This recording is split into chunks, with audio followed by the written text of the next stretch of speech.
Tord pas les wipers. Bizarroïde, direz-vous, mais regardez plutôt ce qui est arrivé à notre caméraman alors qu'il prenait sa pause santé.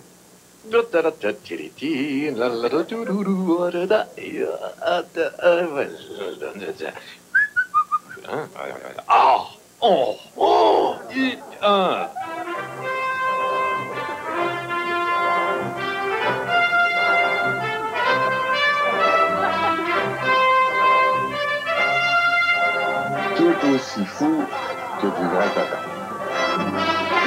Corcoran semble parfois s'adonner à des activités plutôt simplistes, mais en réalité, elle cache un processus laborieux menant à une banalité hygiénique. Notre vedette trouve même le moyen de mettre des bâtons dans les roues de ces rares moments de détente. Jusqu'à date, j'ai pas encore pu écouter les cassettes que j'ai achetées, mais ça ne devrait pas tarder. Est-ce une exception à la règle ou encore un miracle? On l'ignore. Une chose est sûre, en tout cas, ce reportage fut sans doute l'un des plus simples à réaliser pour notre équipe. Je sais pas si vous avez trouvé ça bien amusant, ce petit tournage. Moi, j'ai trouvé ça simple, un peu ordinaire. J'aimerais ajouter un peu de piquant, j'aimerais avoir un peu de fun. Alors, dans quelques instants, vous m'entendrez plus, car je vais couper le fil de mon micro. Non, hey, wow, hey, les gars, wow, hey. Ah, hey. Wow, hey. C'est jamais fait, encore. Où ça, là?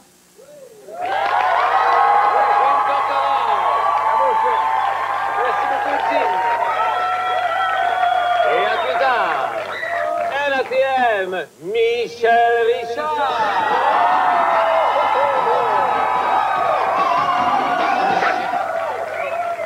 Nous voici maintenant rendus au moment de l'émission où nous devons malheureusement parler de Michel Richard. On s'excuse. Alors, Mme Richard a fait sourciller dimanche dernier toute l'équipe de Sans Limites en faisant une déclaration au Gala Métrostar, laissant croire à tout le Québec qu'elle n'avait jamais mis les pieds dans nos studios. Mais pourtant, Pierre, il me semble l'avoir déjà vu dans les studios de Sans Limites parce qu'à l'époque, il me semble que je ne mettais pas encore de gin dans mon lait. Et je pense qu'on a des preuves de ça, du passage de Michel Richard dans nos studios. On regarde ça tout de suite. Une autre question, vite, on a le temps. C'est la verte que je voulais poser. Ben là, J'ai déjà volé dans un grand magasin de Centre-Ville. Combien as-tu volé avant de te faire pincer? hey, là, vous m'avez pas suivi, hein? Vous rappelez-vous de Bonnie and Clyde? Non. Bonnie, là, c'était rien à côté de moi. Ben aussi à Claude Charon. C'est ça. Mais là, j'ai continué depuis 20 Moi, ans. là, tu savais comment j'étais. Si vous saviez tout ce que j'ai fait depuis 20 ans, là, hey, là, je pourrais même plus faire de la télévision. Mais c'est réglé. Oui, mais ça me surprend qu'elle ait oublié son passage à Sans Limites parce que cette année-là, quand même, ça avait été notre invitée la plus comique, hein, Pierre? Tu touches un point. Et on ne sait pas si c'est à cause de la maladie d'Alzheimer ou parce que Mme Richard aime en raconter des menteries. Mais ce que l'on sait, c'est que ce n'est pas la première fois que l'ancienne reine de 4 saisons essaie de nous en passer une petite vite. On garde à nouveau ce souvenir troublant. Est-ce que vous prétendez à être encore la reine de 4 saisons? Ça, c'est pas moi qui le prétends, c'est ce qu'on dit, mais ça, c'est le Vous choix. l'avez dit aussi? Je ne l'ai jamais dit, moi. Ah non! Menteuse! On va te rafraîchir la mémoire. Je ne suis pas une servante à 4 saisons, je suis la reine de 4 saisons. Oh, que de joyeux souvenirs! Eh bien, la vérité sort de la bouche des enfants. Eh bien, pour en revenir à cette fameuse soirée de remise de prix, c'est à Jean-Luc Mongrain et Marie-Laure Silly que sont revenus les grands honneurs de vedettes les plus populaires auprès du public lors du dernier gala Métrostar. Je vous arrête tout de suite, messieurs. Hey, c'est Monsieur Justice pour tous. Ah oui? Exactement, oui. Je dois vous corriger, là. Il ne faut pas dire Métrostar, mais plutôt arranger avec le gars des vues. Ouais, mais me semble, oui. Bon, dans ce cas-ci, là, au lieu de me semble, il serait plus approprié de dire never, watch out ou capote pas. Ah, bravo, vous l'imitez très bien, Bob Binette. Ouais. Merci. C'est parce que jeune, j'ai dû exercer le métier d'imitateur. Ah, de parler jandon, mettons. C'était il y a 10 ans, ou si vous préférez, il y a une décennie. Vous deviez être crotte dans ce temps-là, hein? Oui. Attention, là, dans le cas suivant, le mot crotte n'a pas vraiment sa raison d'être. Quand on parle de nez, par exemple, on peut dire crotte de nez. Quand on joue dans un téléroman épais ou insignifiant, on dit crotte de bouc. Hey, mais je vous écoute parler, là, votre visage me dit quelque chose. Attention, là, un visage ne peut pas dire quelque chose. Par contre, On peut s'asseoir dans un visage. Ah, on est bien pour dire. Ah, c'est ça qui est ça, hein? Je pense qu'on n'a plus rien à se dire. Ouais, c'est vrai. Ouais. Ah, encore une maudite gaffe, là, Richard. On ne dit pas « je n'ai plus rien à dire ». On doit dire « je m'appelle Lynn Sarrazin ».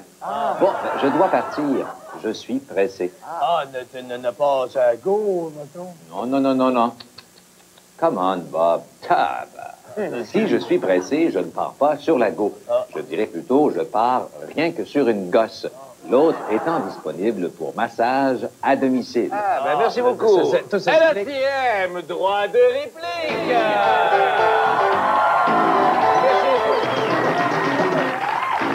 Eh bien, après mon brillant exposé sur les bienfaits de ce merveilleux système politique qu'est le fédéralisme, et après la nébuleuse bouillie péquiste qui nous a confusément servi le malheureux égaré Richard Zetirois, c'est maintenant au tour de Jacques Chevalier-Longueuil de livrer l'expression de sa philosophie la plus profonde. Bonsoir, cher Jacques Chevalier-Longueuil. Oui, Alors, bonsoir. philosophe ce soir. Oui, bonsoir, mes lunettes. C'est bien beau, vos histoires de philosophie profonde, tout ça, mais c'est pas pour moi, tout ça. La politique, ça m'a jamais vraiment intéressé. Oh. Mais comme je voulais pas gaspiller du beau temps d'antenne, comme oui. ça, j'ai décidé de vous présenter un homme. Surtout pour les demoiselles qui nous écoutent à la maison. C'est un homme juste, un homme bon. Je ne parle pas de Jésus ici. Je parle de moi. J'ai concocté un petit reportage qui, j'espère, sera me mettre en valeur auprès de ces demoiselles. Eh bien, on garde ça, ça. c'est sans prétention. Oui, mesdames, ceci est bel et bien mon numéro de téléphone. Avant d'utiliser, laissez-moi vous raconter mon histoire. Ça, c'est une photo de mes parents 2 mois avant leur mariage. Même si je suis né dans le péché, mes parents n'ont jamais réussi à m'empêcher de me convertir au christianisme. Mais aujourd'hui, je suis plus sûr de cette conversion-là. Des fois, j'ai le goût de me convertir au gaz naturel. Les chambres à gare, 528-9229. N'empêche que sans le christianisme, et ça m'arrive, je n'aurais jamais su comment jouer du violon. Pendant les cours, il n'y avait pas d'intimité.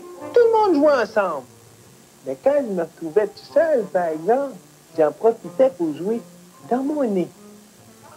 Dans mon nez, viens dans mon étable.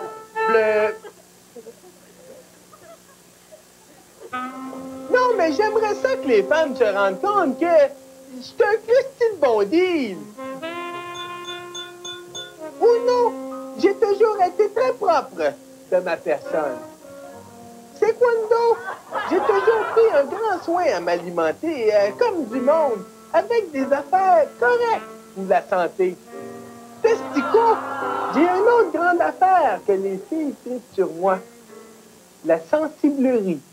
J'ai même composé une chanson là-dessus.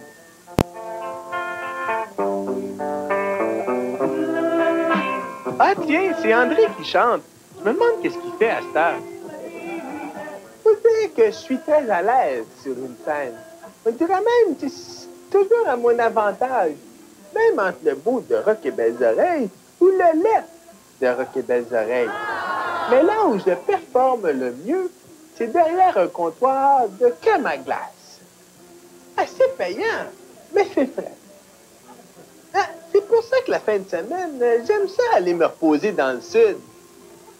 Méchant bodé, hein? Je ne l'échangerai pas contre personne. Surtout pas celle-là. Le bodé même, c'est juste bon pour lire des nouvelles.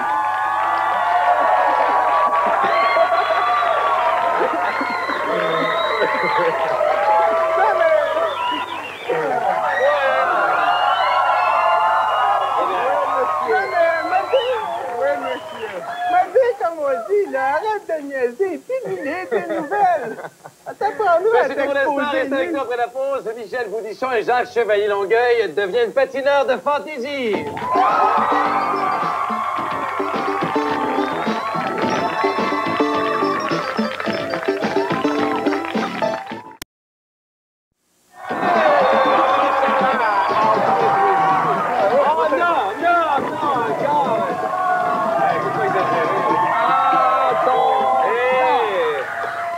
Richard-Z Sirois qui avait pris la photo. NTN Sports!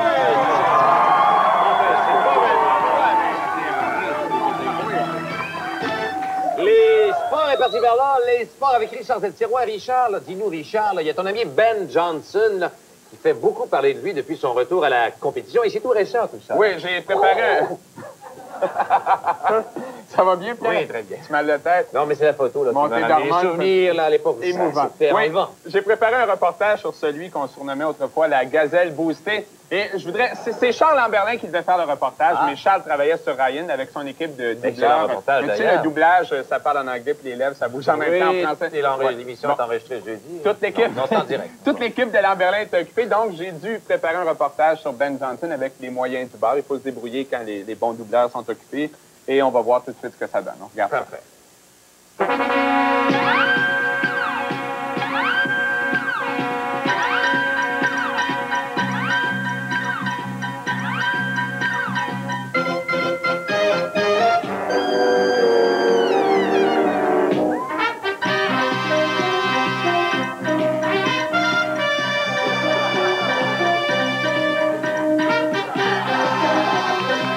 Jeux olympiques de Séoul, 1988.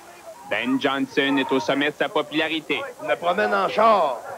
Malheureusement, sa carrière prend un tournant tragique lorsqu'on découvre qu'il ne respecte pas les règlements.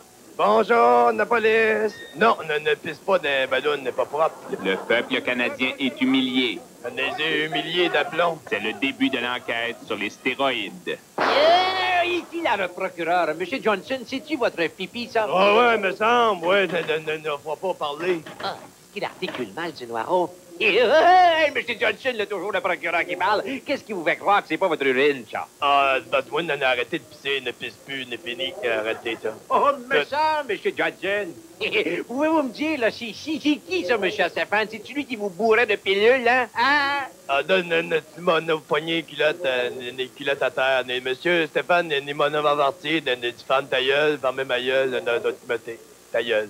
Oui, OK, il y a toujours le procureur qui parle, là. Bon, tu sais, Monsieur Stéphane, là, votre ami Johnson vient de balbutiner quelque chose. Est-ce que c'est vrai que vous lui avez dit de se fermer à la gueule? Non, j'ai dit prends tes pilules, puis après, ferme ta gueule. Ouais, ben, vous avez l'air fin, Monsieur Johnson. Ah, on se sent tellement honteux. Ne recommencerait plus jamais notre honneur, Seigneur Jésus. Amen. Depuis 2 ans, Ben Johnson ne consomme plus de stéroïdes. Ah, c'est pour ça qu'on a de la misère à marcher. Contrairement à son frère, qui est toujours gonflé à bloc. Ouais, on n'est pas prêt d'arrêter. Maintenant, Ben réapprend à courir. Je sais. Il s'améliore de jour en jour. C'est même pas mal. C'était une chance de te voir pour un ATM enquête. Oh, excellent documentaire sur Ben Johnson. Ben Johnson. Bravo, Richard et son équipe. Bravo, Richard. Ben, toujours dans le monde du sport, la crème du patinage artistique canadien se trouve présentement en Allemagne, où se déroulent les championnats du monde de cette discipline.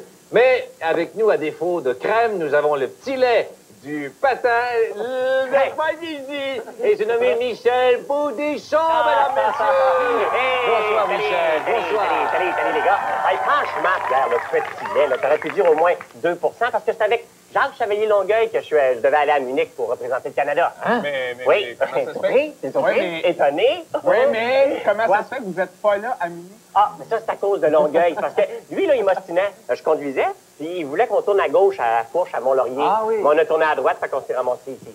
Ouais, Pinocchio, hein, plus menteur que ça, là, tu fais des rimes au Gala Métro Star. Ah, franchement. Non, si tu me crois pas, là, écoute, la dernière fois, c'est contre des champions du monde qu'on a passé proche de perdre. Rien qu'à regarder les images, on a tout tapé ça dans une cassette, là, les cassettes, là. La compétition de patin artistique. Ça faisait longtemps qu'on n'avait pas patiné. Oui, moi, mes patins étaient dans la cave. Ah, moi aussi. Ça a commencé par la présentation des joueurs. Ça, c'est l'équipe adverse. Imagine un changement de joueur comme ça chez les Canadiens. Hey, annonçait pas la foire du ventilateur. Après ça a été nous autres. On y a été avec notre fameuse entrée, là. Les nouveaux mariés. De toute beauté. Ah, ça, c'est un beau moment, ça. C'est les figures circulaires. Oui, justement. J'en ai envoyé un circulaire. Check. Là, je me sentais comme dans une boîte à mal. Ouais, mais c'est moi qui l'ai reçu, circulaire. Un jour, ils nous ont lancé avec une figure qui demande de la précision. Non! Raté! Fait qu'on a répliqué par une figure inspirée de la chasse aux papillons. La chasse aux fils! Prochaine victime, Michel Louvain. Non, hey, reste là, reste là. Allez, allez! Ça, c'est une figure qu'on peut faire aussi avec un vrai bœuf. Mais c'est bien plus le fun avec un tweet. Pas pire lancé. Hey, Jacques, moi, je suis impressionné. Regarde, allez. Le Walkman, c'est la musique qui entend, ça? Non, c'est tout arrangé, regarde. C'est quoi? Lève une jambe, lève l'autre, tourne à droite, check là. Ronde dans bande. Ben, je suis pas mal impressionné. Ah oui, mais regarde, il y a un truc, c'est bien simple, regarde. On a fini la compétition avec notre fameuse Abba, la chasse aux phoques. C'était pas mal convaincant dans le rôle du phoque. Les deux gagnants sont Sylvain Lalonde et Maude Brousseau. Les perdants sont évidemment les deux tweets à tutu. Oh, ça nous a tellement choqués, là. On était tellement humiliés qu'on a décidé d'accrocher nos patins. Il méritait rien que ça. Ah, c'est à ton tour. Moi, j'y vais avec le 5 de trait. Gise de carreau et je ramasse la mise. Oh, c'était Jacques Chevalier-Longueuil et Michel Boudichon. Hey, je suis capable de me présenter moi-même. Pour un ATM. Excellent reportage! Bravo! Merci bien, Michel Boudichon et Jacques Chevalier-Longueuil, mais vous êtes tout un team de patineurs. J'aimerais bien voir ça dans mon congélateur, moi. Si tu penses qu'on va aller patiner dans ton congélateur, ça fait 3 jours, ça fait 3 ans que t'as pas changé ta petite vache mal propre. Hey, Coudon, où est-ce qu'il est passé, Boudichon? Essaye pas de changer de sujet. Tu sauras qu'un congélateur, c'est comme des pieds. Ça se lave, c'est une slavette. C'est excellent. D'accord, Jacques. C'est une slavette. C'est un nouveau patois que j'essaie de mettre sur le marché. J'espère que ça va marcher. Eh ben, voilà. Slavette ou flavette? Eh ben, c'est tout pour l'instant. Restez avec nous après la pause. Jim Corcoran répond à nos questions. Slavette.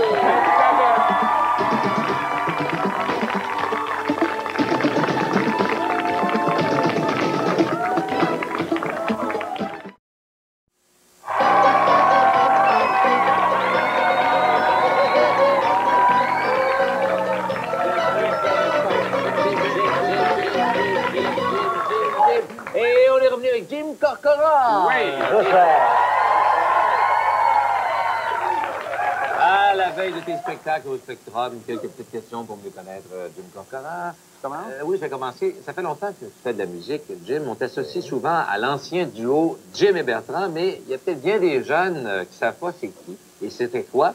Est-ce qu'on peut dire que Jim et Bertrand, c'était comme les Gérolas du folklore québécois, puis toi, tu étais le Jean Lapointe du groupe? C'est le fun. Non, Gérola du folklore. Premièrement, on n'a jamais fait de folklore. Non, c'est du folk. Oui, l'art, c'est... Erreur de syntaxe. OK. Tout à l'heure, on nous aurait repris là-dessus. OK, M. Justice. Oui, parce que c'était du folk. On faisait des compositions. Il y a plein de gens qui pensaient qu'on faisait du folklore, mais j'en connais pas trop. Est-ce que tu étais Jean Lapointe du groupe? Jean Lapointe, ça veut dire quoi, vous dites? Ça voudrait dire que je vais avoir un téléthon à mon nom bien vite. Jim, est-ce que c'est vrai que depuis ta fameuse performance avec Louise Cavalier, performance de danse au Gala de la Disque il y a 2-3 ans, là, depuis ce temps-là, tu t'es mis à faire une collection de running shoes? Bien, le running shoe est devenu quasiment ma marque de commerce. À un moment donné, j'étais dans un... Mais là, ce soir, exception, ouais, les bottes. Les bottes. J'ai décidé de rompre avec la tradition. Mais j'étais, à un moment donné, je savais pas qu'on m'identifiait à des running shoes. J'étais dans un aéroport, et puis il y avait une petite fille qui disait, c'est lui. Non, c'est pas lui. Là, il y avait un argument. C'était pas pour dire oui, c'est lui. Je ne savais pas de qui il parlait. Une dame est venue me voir, elle dit, vous êtes Jim Corcoran? J'ai dit, oui. Elle dit, on vous a reconnu quand vous êtes padré. C'est le fun. Bien, belle marque de un jour, ce sera pour tes chansons. Oui, j'espère. Jim, c'est-tu mon tour? Non, vas-y. Vas-y donc. Pas de problème. Non, c'est parce que c'est moi. Excuse-moi, tu es né à Stoke, dans les Eastern Township. Non. Erreur. Ding, ding, ding. Ça devait faire loin, ça, pour aller acheter une pinte de lait au dépanneur? À Stoke? Je suis né à Sherbrooke. T'es né à Sherbrooke? À Sherbrooke, oui. C'est pas né à Stoke? Pas du tout à Stoke. Ton vrai nom, c'est pas Jim? C'est James. James? James, c'est un peu formel. Ashley? Ashley, encore pire. Ça fait concierge un peu. Ça fait concierge, ça fait butler, ça fait... James, allez chercher la Rolls-Royce. James Bond, ça va. Jim Bond, ça sera pas. Non, Jim Bond. Il y a dans un article de la presse du 2 décembre dernier, on te donne 35 ans. Dans un article de la Gazette du même mois, on te donne 41 ans. Alors, quel âge as-tu dans le Reader's Digest? Moi, je lis jamais la Gazette. Non, c'est bien. Non, j'ai 42. Ah, bon? Oui. Donc, tu as 42 dans le Reader's Digest. Dans le Reader's Digest. Dans lundi, tu as 65 ans. Jim, j'ai une petite anecdote. Vas-y donc, vas-y. Mes deux nièces, quand ils avaient à peu près 4 ans, 3-4 ans, me regardaient mon oncle Jim. Ils parlaient d'âge, puis de chiffres, et tout ça. Puis ils m'ont dit, bon, Jim, t'as quel âge, toi? Puis là, je les regarde, je dis, l'âge des chiffres, je sais que ça peut bien vouloir dire pour des enfants. J'attendais un gros chiffre, alors j'ai dit, mon oncle Jim a 98. Puis on dit, ouais, c'est à peu près ce qu'on pensait.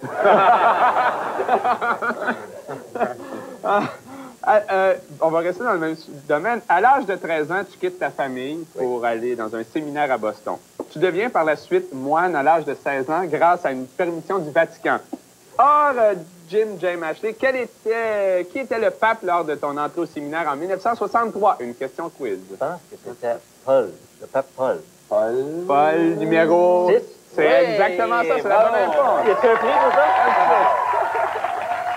Et tu remportes un magnifique disque de Jim Corcoran. On peut le montrer à l'écran? Oui, tu peux le montrer, ben oui. Est-ce qu'on peut poser la question? T'as toujours la même chemise. Non, okay, non, question. Une question. Dans ta chanson « Prête-moi ton regard », tu cites William Blake, c'est un poète anglais du 18e siècle. Alors, qu'est-ce qui t'a marqué chez cet artiste? Est-ce que c'est sa poésie, qu'on peut voir, ou ce sont ses gravures érotiques, comme on le voit ici, là? Ah, les deux, hein? Les deux. Comment peut-on rester indifférent? Mais William Blake, c'était le premier poète que j'ai connu. C'était dans la 5e ou 6e année, on étudiait la littérature. Puis le poème disait « Tiger, tiger, burning bright », donc le tigre qui brûle dans le forêt. Moi, j'imaginais un tigre, quelqu'un avait du fuel dessus, puis pouf. Puis là, j'ai demandé au professeur comment ça se fait que le feu est pris sur le tigre. Il dit « imbécile ». C'est une image, c'est de la poésie. Tu as fait une chanson avec ça. Mais non, moi, j'étais tellement gêné, je me suis dit, un jour, je vais comprendre ce que ça veut dire, l'image. Bien, Jim, c'est déjà terminé. Merci. Merci de ton passage à Sans Limite. Et pour souligner ton passage, on te nomme membre honoraire de la Clique et tu reçois le journal Tiroir et Brassard, bientôt congédié. C'est prophétique, peut-être. Vieille nouvelle. Et le numéro, l'adresse, le code postal, la province et le pays de la Clique devraient apparaître à l'écran dans quelques... Le pays de la Clique. Dans quelques instants, case postale, Montréal, Québec, H3G, 2N6. Et on te remet aussi une magnifique caricature, Jim James. Oui. C'est une petite caricature de la revue Ça paraît. C'est pas pire. Oui. Ça va, hein? Une caricature de Didier Loubard. Oui. Merci, Jim, c'est bien gentil. Et la semaine prochaine à l'émission, notre invité sera Lucien Francoeur. Oui.